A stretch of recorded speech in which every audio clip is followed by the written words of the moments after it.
दयाल बाबू पेशे से एक स्कूल टीचर है। अभी कुछ साल पहले ही उनका ट्रांसफर हमारे गांव यानी कि बलियारा गांव के स्कूल में हुआ था। बड़े ही नेक दिल इंसान है वो।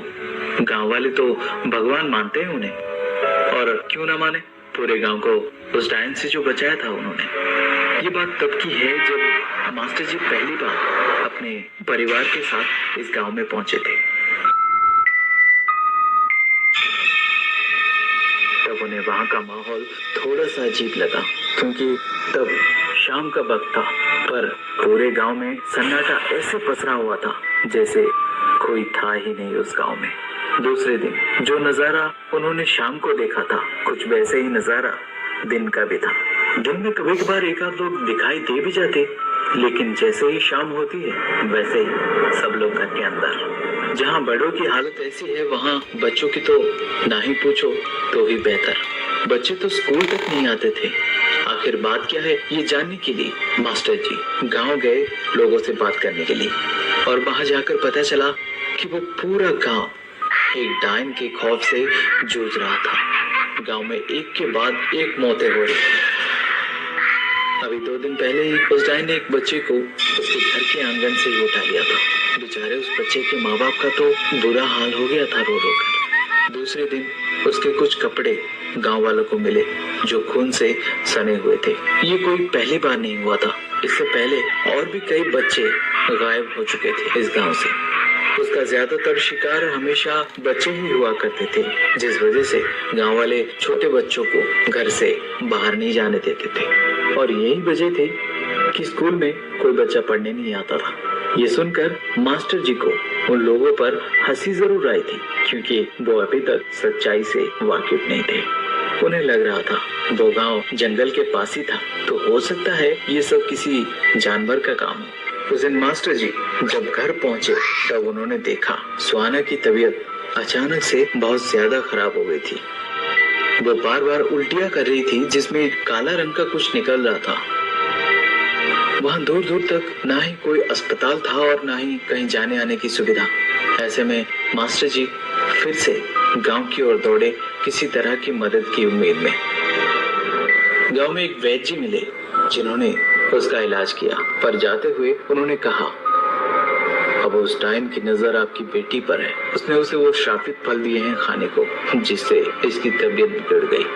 मेरी दवाई से इसका असर थोड़ा सा कम होता है, लेकिन पूरी तरह से खत्म नहीं होता, इसलिए थोड़ा सा सतर्क रहिएगा।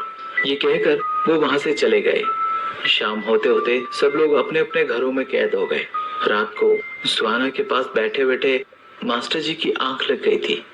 उनकी पत्नी भी सो गई थी, और तभी अचानक से सुहाना जोर जोर से चीखने लगी, जिससे मास्टर जी की आंख खुल गई। सुहाना दर्द के मारे पेट पकड़े जोर जोर से चीख रही थी, और उसके मुंह से काला झाग जैसा कुछ निकल रहा था।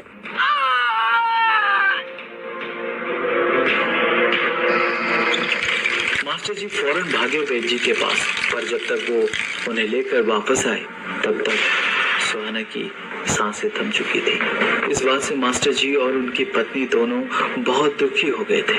तब वैद्य जी ने दोनों को भरोसा दिलाया ये बस काला जादू का असर है, बच्चे को अभी भी बचाया जा सकता है, और उसके लिए वही करना होगा जो वो कहेंगे।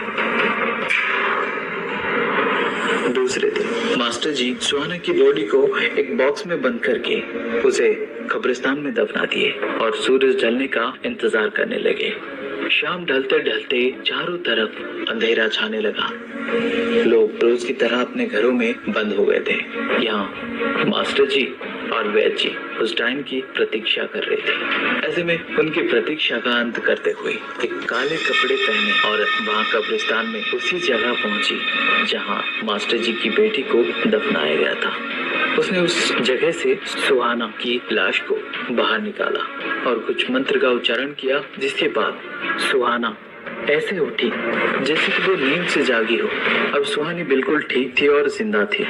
वो डायन मंत्र से एक जगह पर आग जलाई, जिसके बाद उसने एक बड़ा सा छुरा निकाला, जिससे साफ पता चल रहा था कि वो सुहानी की बलि देने जा रही थी। लेकिन इससे पहले मास्टर जी और वैद्य जी दोनों चुपके से उस डायन के पास पहुंचे।